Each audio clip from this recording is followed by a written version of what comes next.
Реафирмирање на европската перспектива, но и конкретни чекори од Брисел. Ова се очекувањата на премиерот Мицкоски од средбата со шефицата на Европската комисија Урсула фон дер Лајен, која утре пристигнува во Македонија.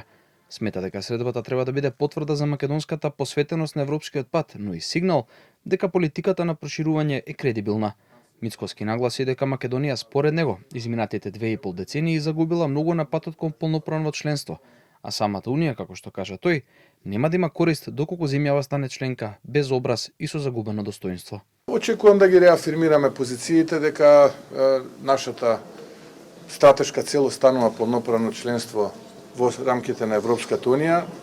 Некако изминативе 25 години како полека да го изгубивме образот, чекорејќи по тој пат, и како малку да остане од тоа достоинство и тој образ, чекорејќи кон тој пат.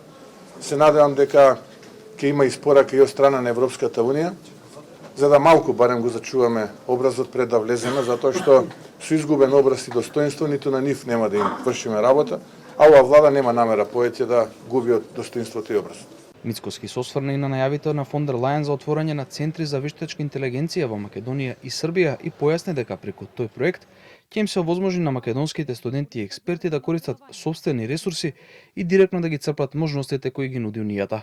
Проектот кој треба да ги поврзе компаниите од регионот со европската технолошка инфраструктура, фон дер Лајен го најави од Тирана, а денеска од Црна Гора, ги повика земјите од регионот да го искористат моментумот за членство. As we say in the European Union, with unity you can move mountains. The geopolitical momentum is now. Russia's aggression against Ukraine has reshaped our continent. Every European nation must choose its place and pick a side. Председателката на Европската комисија Балканската турнеја започна од Тирана, а ќе ја заокружи утре во Скопје на средби со македонскиот државен врв. Според најавите од комисијата, разговорите се очекува да се фокусираат на евроинтегративните напори, реформската агенда и спроведувањето на планот за раст на Западен Балкан.